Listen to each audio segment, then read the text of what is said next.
Pada hari ini kita memperingati hari kematian Tuhan Yesus. Tuhan Yesus mati bagi kita. Tuhan Yesus datang ke dunia ini untuk mati. Tuhan Yesus mengangkat salib dari Yerusalem ke Golgota. Kemudian di Golgota tangan dan kakinya dipaku. Kemudian digantungkan di kayu salib. Dan pada pukul 3 petang seluruh bumi gelap. Dan Tuhan Yesus berseru, Eloi, Eloi lama sabachthani. Bapa, mengapa engkau meninggalkan aku? Kemudian dia menyerahkan nyawanya kepada Bapanya. Dan dia mati di kayu salib. Itulah yang kita ingat pada hari ini. Oleh sebab itu, biarlah pikiran kita tertuju kepada Yesus pada hari ini. Dan kita ingat betapa besar kasih-Nya kepada kita. Semua itu diperbuat Yesus bukan bagi dirinya sendiri. Itu diperbuat Yesus bagi saudara dan saya. Untuk mengubahkan hidup saudara, mengubahkan hidup saya, mengubahkan hidup manusia ini. Karena semua manusia telah berdosa dan telah kehilangan kemuliaan Allah. Semua manusia seharusnya dihukum dalam neraka yang kekal. Karena Tuhan harus menghukum dosa. Tetapi firman Tuhan berkata, tidaklah Tuhan suka seorang pun binasa. Tetapi Tuhan mau supaya sekaliannya sampai kepada pertobatan. Sampai kepada keselamatan supaya jangan dihukum dalam neraka yang kekal. Itulah sebabnya Tuhan rela menanggung dosa manusia ini.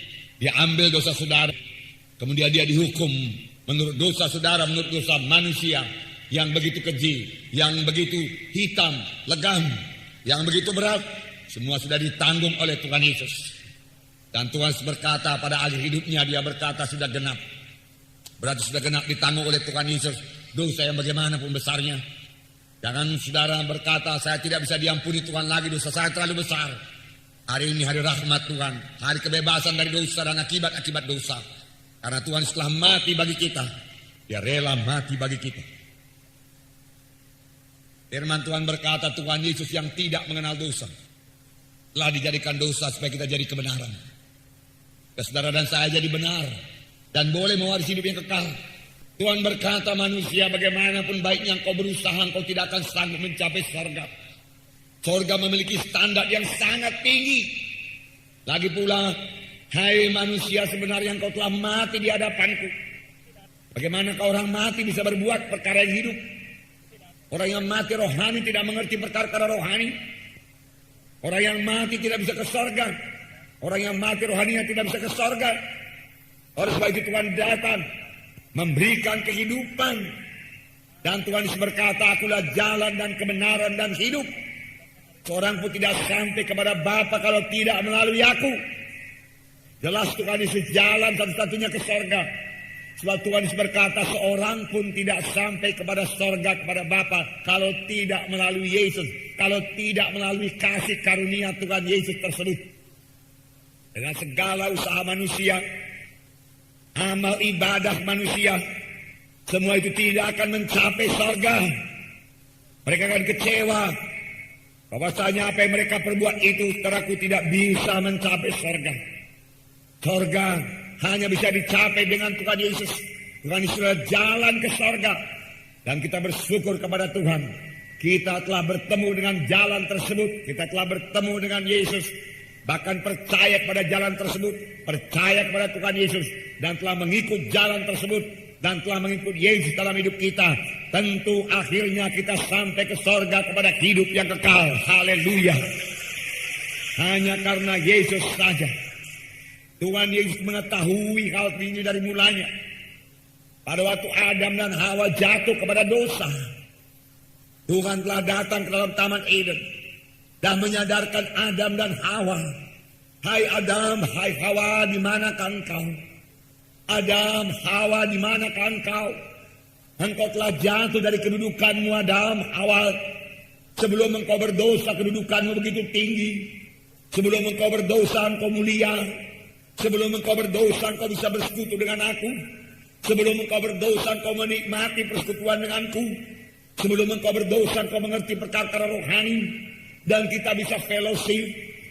Kita bisa berkata-kata, aku menikmati persekutuan dengan kau, hai Adam dan Hawa. Tetapi sekarang setelah engkau mendengar bujukan setan, engkau jatuh kepada dosa. Betapa jauh jatuhmu, hai Adam dan Hawa. Maka kutuk akan datang kepadamu. Bukannya engkau saja kena kutuk, bumi juga kena kutuk. Semua kena kutuk. Adam, Hawa, di manakah engkau, di manakah engkau? Aku takut Tuhan, aku takut Tuhan. Sejak kapan engkau takut? Tuhan berkata. Saudaraku, Adam dan Hawa takut sejak dia makan buah batang kayu yang dilarang Tuhan. Dengan kata lain, Adam dan Hawa takut sejak dia berdosa. Setelah dia berdosa, Adam dan Hawa ketakutan. Sampai sekarang ketakutan, kekhawatiran, saudaraku, menghantui manusia ini, saudaraku. Semua itu diakibatkan karena dosa, Tetapi pada waktu itu pun, saudaraku, Tuhan telah membukakan jalan keselamatan kepada manusia. Itulah besarnya kasih Tuhan pada manusia itu. Nah, Tuhan berkata kepada Adam dan Hawa, Adam, Hawa, engkau masih bisa ke surga, masih bisa selamat. Sebab keturunan perempuan ini nantilah yang akan menghancurkan kepala ular tersebut, yang akan merusakkan pekerjaan setan. Tetapi ular ini juga akan mematuk tumitnya, yang tidak lain berarti bahwasanya ular itu akan mematuk tumit Yesus sehingga Yesus mesti disalib di kayu salib di Golgota. Inilah jalan keselamatan yang disediakan Tuhan bagi manusia ini. Semua manusia keturunan Adam, manusia saudaraku bukan berasal daripada monyet besar. Saudaraku, teori evolusi saudaraku satu kesalahan besar saudaraku. Tidak turut dengan Alkitab, bahkan tidak bisa diterima ilmu pengetahuan pun. Manusia ini keturunan Adam dan Hawa yang sudah jatuh kepada dosa. Maka seluruh manusia berada di bawah dosa. Benar firman Tuhan berkata, semua manusia telah berdosa dan telah kehilangan kemuliaan Allah, Roma 3:23. Dan Yesaya 64 ayat 6 berkata, kesalehan manusia, kesucian manusia seperti kain lapuk saja di hadapan Tuhan, nggak bisa laku ke surga.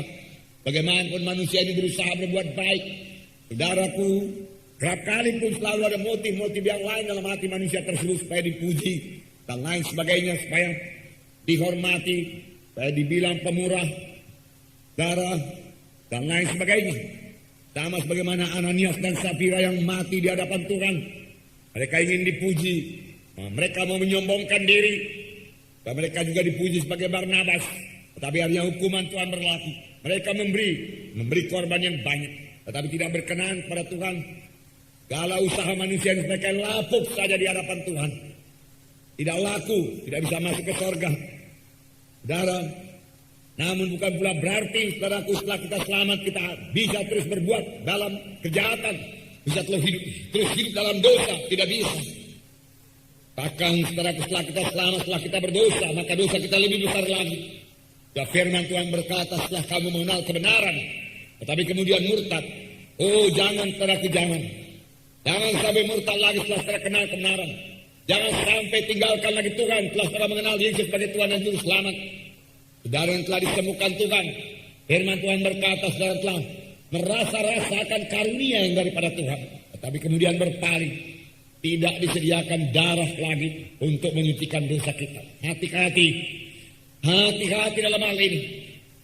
Tetapi sepanjang saudara masih bisa berseru kepada Tuhan, saudara, bertobatlah. Niscaya darah Yesus menyucikan semua dosa kita. Allah menatap dari surga dalam Mazmur 14. Dikatakan, saya membacakan pada saudara, ayat 2 dan 3. Tuhan memandang ke bawah dari surga kepada anak-anak manusia untuk melihat apakah ada yang berakal budi dan yang mencari Allah. Mereka semua telah menyeleweng, semuanya telah bejat, tidak ada yang berbuat baik, seorang pun tidak. Saya percaya kepada firman Tuhan ini. Dari mula manusia yang sudah berdosa, maka pikirannya telah rusak.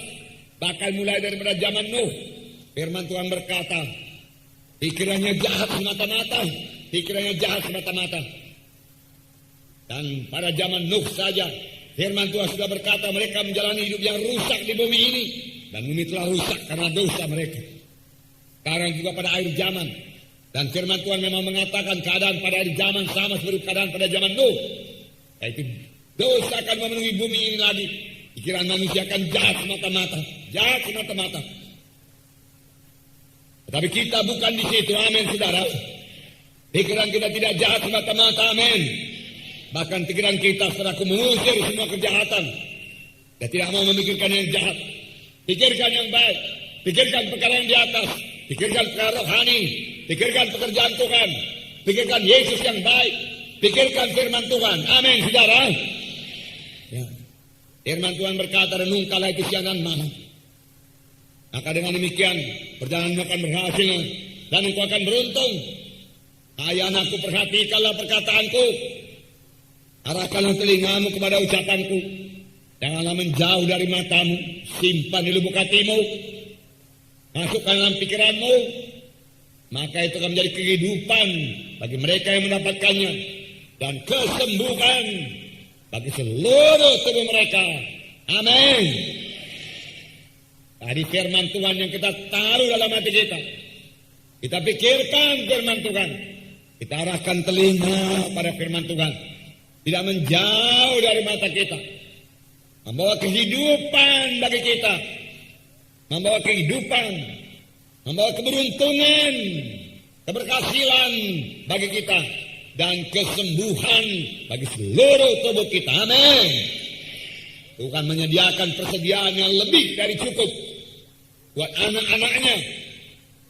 Tuhan menyediakan persediaan yang lebih dari cukup buat anak-anaknya untuk hidup dalam keberuntungan, untuk hidup berhasil, untuk hidup sehat, walau pada zaman krisis moneter ini sekalipun. Amin. Anak-anak Tuhan harus lain. Tanah dari tanah Mesir. Haleluya. Tuhan beserta dengan anak-anaknya. Nah, haleluya saudaraku. Ini semua terjadi karena domba Paskah kita telah tersembelih. Membawa kebebasan. Domba Paskah membawa kebebasan. Saudara-saudara tahu waktu bangsa pilihan Tuhan di Mesir. Tuhan berkuasa. Mujizat Tuhan dinyatakan. Mujizat demi mujizat. Air menjadi darah. Bala katak. Bala lalat pikat. Saudaraku. Bala kegelapan. Hujan es. Dan lain sebagainya. Semua itu tidak membebaskan orang Israel. Tapi bala yang terakhir saudaraku. Kematian anak sulung. Membebaskan orang Israel. Saudara tahu ceritanya. Tuhan berkata pada malam itu, ambillah, dia katakan, seekor domba, sembelihlah domba itu. Itulah dia domba Paskah. Ambil darahnya dan sapukan dan cekkan itu di pintumu sebelah atas, kiri dan kiri kanan. Maka di mana aku lihat darah itu, di situ tidak ada kematian. Di situ tidak ada kematian. Tidak ada kematian. Darah itulah yang menyelamatkan bangsa Israel. Dan di mana tidak ada darah itu sudah ada kematian. Setelah domba Paskah tersembelih, maka Firaun berkata, pergilah kalian, pergi. Bebas kalian, bebas. Nah, mereka pergi menuju tanah perjanjian. Firman Tuhan berkata dalam 1 Korintus 5 ayat 7. Karena telah tersembelih domba Paskah kita yang kita peringati pada hari ini, yaitu Tuhan Yesus Kristus, membebaskan kita daripada kematian. Buanglah ragi yang lama itu, supaya kamu menjadi adonan yang baru. Sebab kamu memang tidak beragi. Sebab anak domba Paskah kita juga telah disembelih, yaitu Kristus. Anak domba Paskah kita sudah disembelih, yaitu Kristus. Enggak perlu lagi ambil anak-anak domba itu. Nah, tapi domba Paskah yaitu Yesus sudah tersembelih, yaitu Kristus. Tetapi firman Tuhan juga berkata di sini, buanglah ragi yang lama. Ragi di sini membayangkan dosa, kebiasaan-kebiasaan yang tidak baik. Lalu ragi saudaraku menunjuk kepada perkara negatif dalam Alkitab, kecuali satu, yaitu mengenai pekabaran Injil. Hendaknya seperti ragi yang menyebar cepat sekali. Itu positif. Buang ragi yang lama, ragi dosa, ragi kata-dikata kebiasaan jelek, ragi kehendak daging, hawa nafsu, kegelapan, percabulan. Buangkan semua kebencian, kegeraman. Karena domba Paskah kita telah tersembelih, Tidak pantas lagi kita hidup dalam ragi-ragi yang lama. Amin, saudara. Haleluya, puji Tuhan, saudara. Nah, jadi kita bebas daripada hukuman. Amin. Adakah saudara sukacita tidak dihukum? Semua ini bukan karena kebaikan kita, tapi karena kebaikan Tuhan Yesus, kasih Tuhan Yesus kepada kita. Karena demikian Allah mengasihi isi dunia ini sehingga diberikannya anak yang tunggal itu. Barang siapa yang percaya kepada tidak binasa, melainkan beroleh hidup yang kekal. Haleluya, hidup yang kekal. Karena anak domba Paskah telah tersembelih, kita memiliki hidup yang kekal. Dan memiliki satu hidup yang baru. Memiliki satu hidup yang baru, amin. Jangan lagi hidup dalam hidup yang lama. Jangan lagi hidup dalam dosa.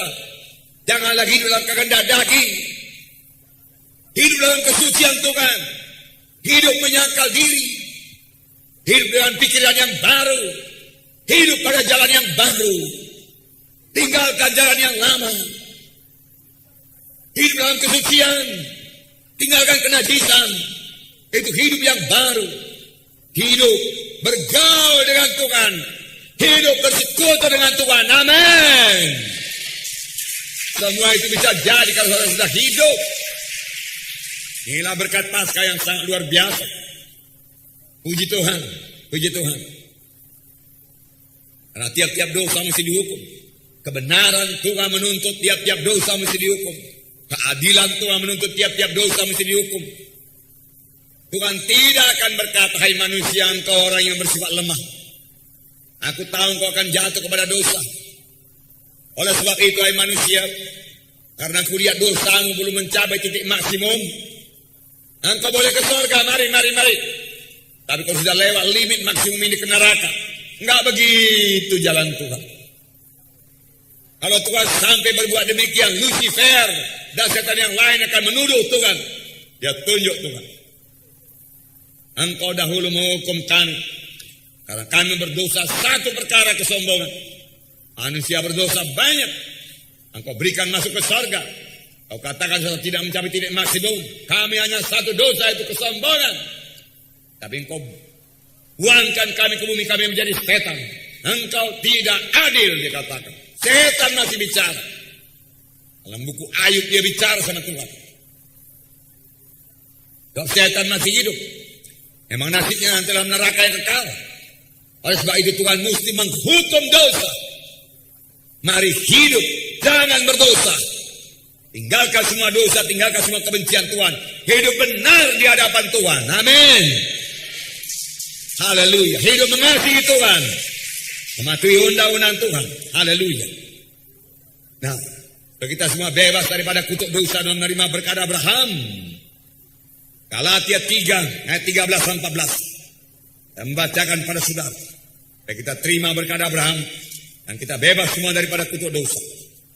Galatia 3, 13, 14. Kristus telah menebus kita dari kutuk hukum Taurat dengan jalan menjadi kutuk karena kita, sebab ada tertulis, terkutuklah orang yang digantung pada kayu salib. Yesus Kristus telah berbuat ini supaya dalam Dia berkat Abraham sampai kepada bangsa-bangsa lain, sehingga oleh iman kita menerima berkat, menerima roh yang telah dijanjikan itu. Kristus telah menebus kita. Berarti Yesus sudah menebus kita. Amin. Dari kutuk hukum Taurat dengan jalan menjadi kutuk karena kita. Sebab ada tertulis, terkutuklah orang yang digantung pada kayu salib. Jadi yang pertama, Kristus Yesus sudah memikul semua kutuk dosa kita. Amin. Oleh sebab itu kita tidak dibawa kutuk dosa lagi. Bebas dari kutuk dosa. Amin. Saya sudah bebas dari kutuk dosa. Saudara juga sudah bebas dari kutuk dosa. Adakah saudara bersuka cita? Ini terjadi karena kematian Tuhan Yesus. Haleluya. Lebih daripada itu, ayat 14 berkata, Yesus Kristus telah membuat ini supaya dalam Dia berkat Abraham. Supaya dalam Yesus berkat Abraham sampai kepada bangsa-bangsa lain, jika kita menerima roh yang telah dijanjikan itu. Supaya berkat Abraham sampai kepada keturunan Abraham. Dan Galatia 3:29 berkata, Dan jikalau kamu adalah milik Kristus, maka kamu juga adalah keturunan Abraham dan berhak menerima janji Allah. Jikalau kamu adalah milik Kristus, adakah saudara milik Kristus? Adakah saudara milik Yesus? Amin. Dan firman Tuhan berkata, maka kamu juga adalah keturunan Abraham. Maka kamu juga adalah keturunan Abraham. Saudara adalah keturunan Abraham. Saya keturunan Abraham. Dan berhak menerima berkat Abraham. Amin. Saudara adalah keturunan Abraham. Amin. Katakan, saya adalah keturunan Abraham. Karena saya adalah milik Kristus. Dan saya berhak menerima janji-janji Allah. Berhak menerima berkat Abraham. Saya adalah keturunan Abraham. Saya milik Kristus. Saya menerima berkat Abraham. Amin. Amin. Luar biasa ya. Luar biasa. Saya keturunan Abraham. Dari suku Benyamin.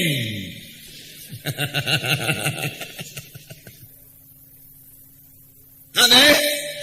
Ya, itu dia.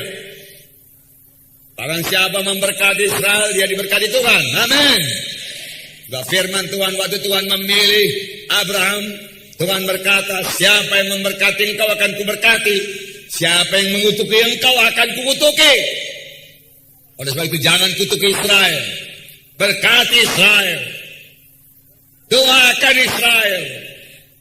Maka saudara akan diberkati Tuhan luar biasa, karena saudara adalah keturunan Abraham. Keturunan Abraham pasti diberkati Tuhan. Luar biasa jadi keturunan Abraham. Betul setelah keturunan Abraham? Amin. Kalau begitu, saudara adalah orang Yahudi. Amin.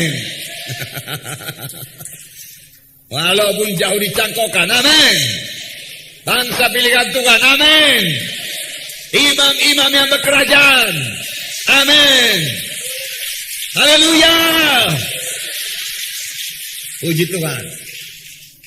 Pewaris kerajaan Allah. Haleluya. Itu semua terjadi karena Yesus telah disalib bagi saudara. Yang kita peringati pada hari ini. Luar biasa Tuhan. Mari kita lihat berkat Abraham. Berkat Abraham. Saudara miliki sepenuhnya. Saya bacakan lebih dahulu. Kejadian 24. Kejadian 24. Ini berkat Abraham.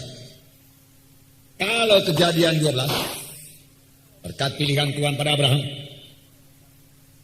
Saya bacakan kejadian 12 dulu.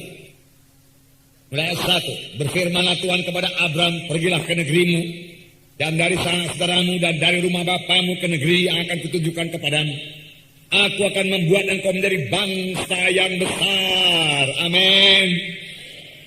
Dan memberkati engkau. Amin. Membuat namamu masyhur. Amin. Engkau akan menjadi berkat. Amin.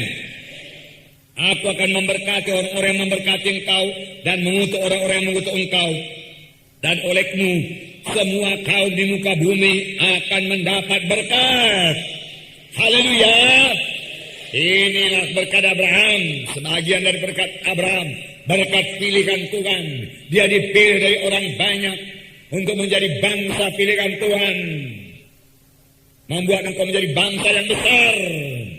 Aku akan memberkati engkau, membuat namamu masyhur. Memberkati yang memberkati engkau, dan aku akan mengutuk yang mengutuk engkau. Jadi jangan kutuki Abraham, jangan kutuki keturunan Abraham. Haleluya. Dan bangsa-bangsa di bumi akan menerima berkat. Kemudian kejadian 24. Ayat 1. Kejadian 24 ini juga berkat Abraham. Adapun Abraham telah tua dan lanjut umurnya. serta diberkati Tuhan dalam segala hal. Nyata Abraham tua dan lanjut umurnya, amin. Sehat, panjang umur, tua, lanjut umur. Adapun Abraham telah tua dan lanjut umurnya. Sepanjang saudara keturunan Abraham, saudara boleh punya iman buat umur yang panjang, amin. Terlebih-lebih kalau saudara mematuhi Tuhan sama sebagaimana Abraham mematuhi Tuhan. Taat kepada Tuhan, taat juga akan memperpanjang umur saudara, amin. Memperpanjang umur. Nah, kemudian ayat 34. Kita tidak baca seterusnya. Ayat 34 Kejadian 24. Ini kata Abimelek, hamba daripada Abraham. Lalu berkatalah ia, aku ini hamba Abraham. Lalu dia bersaksi mengenai tuannya Abraham. Tuhan sangat memberkati tuanku itu, sehingga ia telah menjadi kaya. Tuhan telah memberikan kepadanya kambing, domba, dan lembu, sapi, emas dan perak, budak laki-laki dan perempuan, unta dan keledai. Dan Sarah istri tuanku itu setelah tua telah melahirkan anak laki-laki bagi tuanku itu. Dan kepada anaknya itu telah diberikan tuanku segala harta miliknya. Luar biasa kesaksian hamba Abraham. Tuhan sangat memberkati tuanku itu, amin. Sangat memberkati, amin. Percayailah ini, sehingga ia menjadi kaya. Ia menjadi kaya. Tuhan kita bukan Tuhan yang anti kaya. Enggak, ia telah menjadi kaya. Tuhan telah memberikan kepadanya kambing, domba, lembu, sapi, emas, perak, budak laki-laki dan perempuan, unta dan keledai. Saudara, pada waktu itu tidak ada perkebunan kelapa sawit, tidak ada perkebunan karet. Harta dihitung pada waktu itu dengan lembu, sapi, saudara, kambing, domba, emas, perak, budak laki-laki dan budak perempuan. Dan semuanya dipunyai Abraham dengan sangat limpahnya. Dan firman Tuhan berkata supaya berkata Abraham, jadi milikmu, aku mau disalib, Tuhan berkata, amin. Tuhan menghendaki berkat seperti ini menjadi milik saudara. Dengan umur yang panjang, lanjut umur. Dan Tuhan memberikan kepada anak-anak saudara jodoh yang baik. Sebagaimana Tuhan memberikan kepada Isa jodoh yang baik, amin. Keturunan yang baik, amin. Itu semua berkadang. Mari hidup benar di hadapan Tuhan, saudaraku. Hidup taat, hidup patuh, hidup taat, hidup patuh. Patuh kepada firman Tuhan, patuh kepada firman Tuhan. Sangat ditekankan Tuhan. Mengapa? Karena dosa manusia pertama juga adalah tidak taat, tidak patuh. Mari kita patuh. Saudara, kalau kita belum begitu patuh, belajar patuh. Untuk patuh perlu penyangkalan diri. Tapi yang paling penting patuh, taat pada firman Tuhan. Patuh, taat pada firman Tuhan. Membawa berkat yang luar biasa. Saudara, kalau saya tidak salah, ada seminar hari Selasa yang lalu saya katakan, saudara, bahwasanya patuh membawa berkat. Patuh lebih daripada korban persembahan. Patuh lebih daripada persepuluhan. Patuh lebih daripada korban uang. Tuhan mengendaki kepatuhan kita, ketaatan kita. Taat pada firman Tuhan. Taat pada suara Roh Kudus. Taat pada apa yang telah ditentukan Tuhan. Kasih besarnya taat padaku untuk beribadah kepada Tuhan. Janganlah kamu tinggalkan perhimpunan bersama-sama, Tuhan berkata. Kebaktian minggu adalah hari bersyukur kepada Tuhan. Hari memuji menyembah Tuhan. Jangan tinggalkan kebaktian minggu. Amin, saudara. Patuh, taat, taat. Haleluya.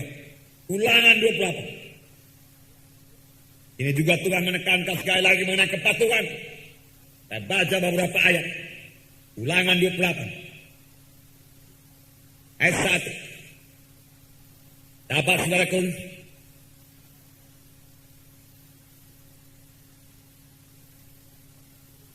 Mari kita baca ayat 1 dulu.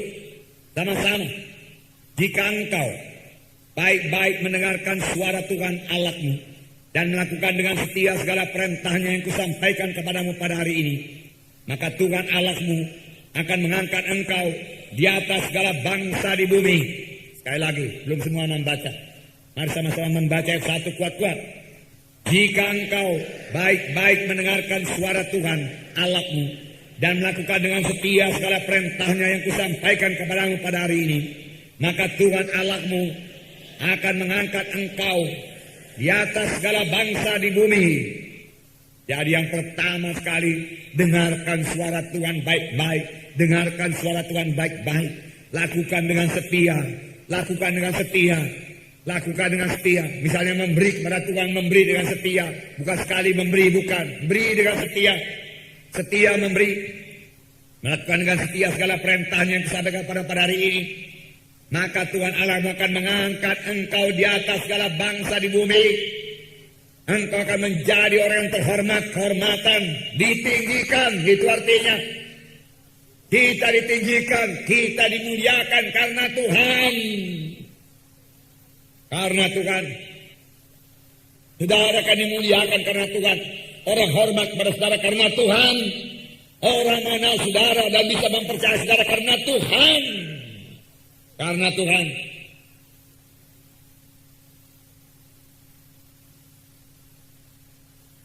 Karena Tuhan. Nah, saudara yang kasih percaya. Karena Tuhan. Orang percaya karena kita. Karena Tuhan.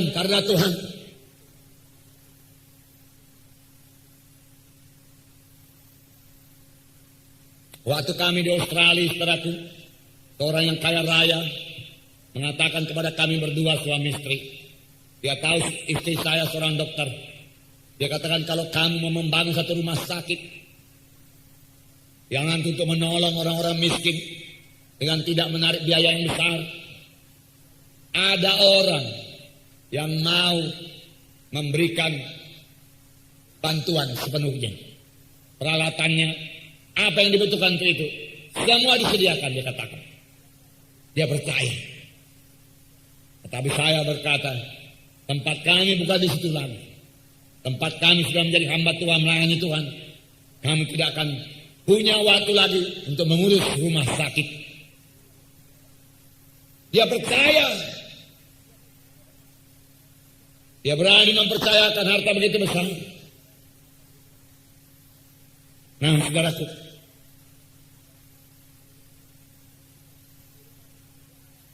hiduplah benar di hadapan Tuhan. Amin, saudara. Karena kami menolak, saudaraku. Dia sangat ingin itu didirikan. Tetapi tidak ada waktu kami lagi di situ. Kami sungguh-sungguh mau mengerjakan pekerjaan Tuhan. Untuk mengabarkan itu seluruh Indonesia ini, saudaraku. Dan dia pun bisa mengerti. Dan dia bertambah hormat lagi. Barangkali itu kalau dia buat jutaan dolar itu, saudara. Ya. Tetapi saudaraku, waktu kami akan habis terserap semua untuk mengurus satu rumah sakit. Dan kami pun tahu panggilan Tuhan buat kami tidak di situ lagi. Bahkan sudah lama istri saya meninggalkan saudaraku kedokterannya. Amin, saudara. Nah, patuh kepada Tuhan. Amin.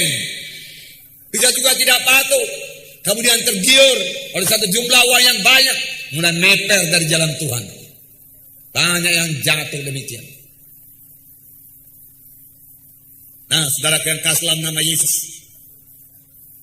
Tuhan akan mengangkat engkau, ditinggikan, dihormati, dipercayai. Kalau kita patuh kepada Tuhan, melakukan dengan setia segala perintahnya. Kalau Tuhan pun tidak, orang akan berpikir, dia katanya ikut Tuhan, tapi dia tidak patuh kepada Tuhan. Mana bisa itu, nggak bisa dipercaya itu. Nggak bisa dipercaya itu. Kalau Tuhan pun mau ditipunya, saudaraku, apalagi manusia.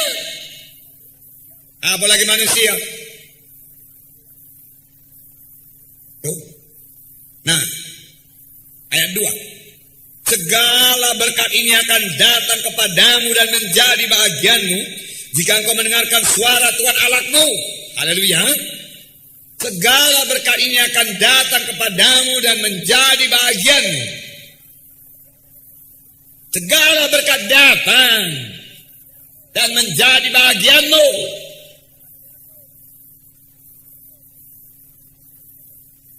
Jika engkau mendengarkan suara Tuhan Allahmu. Amin, saudara. Inilah berkat Abraham. Berkat taat kepada Tuhan, patuh kepada Tuhan. Luar biasa. Banyak orang memilih kehendak dagingnya. Tuhan bicara, bersaksi ke sana, malas. Menginjil ke sana, malas. Saudaraku, bahwa jiwa malas, mengunjungi malas. Tapi dia mau berkat Tuhan yang melimpah. Nggak bisa lah, saudaraku. Tuhan minta ketaatan kepada Tuhan. Kemudian ayat 3. Diberkatilah engkau di kota dan diberkatilah engkau di ladang. Tidak menjadi soal tempat. Tuhan berkata, engkau mau di kota, aku berkati engkau. Engkau mau di Medan, aku berkati engkau. Engkau mau di kampung, aku berkati engkau. Kami melayani di desa, Tuhan berkati pelayanan kami. Baptisan di desa juga mencapai 300 lebih.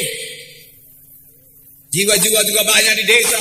Gereja-gereja juga kami dirikan di desa. Tuhan memberkati. Pindah ke Medan, Tuhan memberkati kebaktian di Medan. Tuhan memberkati engkau di kota, Tuhan memberkati engkau di ladang. Apa yang kita kerjakan di kota diberkati Tuhan. Apa yang kita berkati di desa diberkati Tuhan.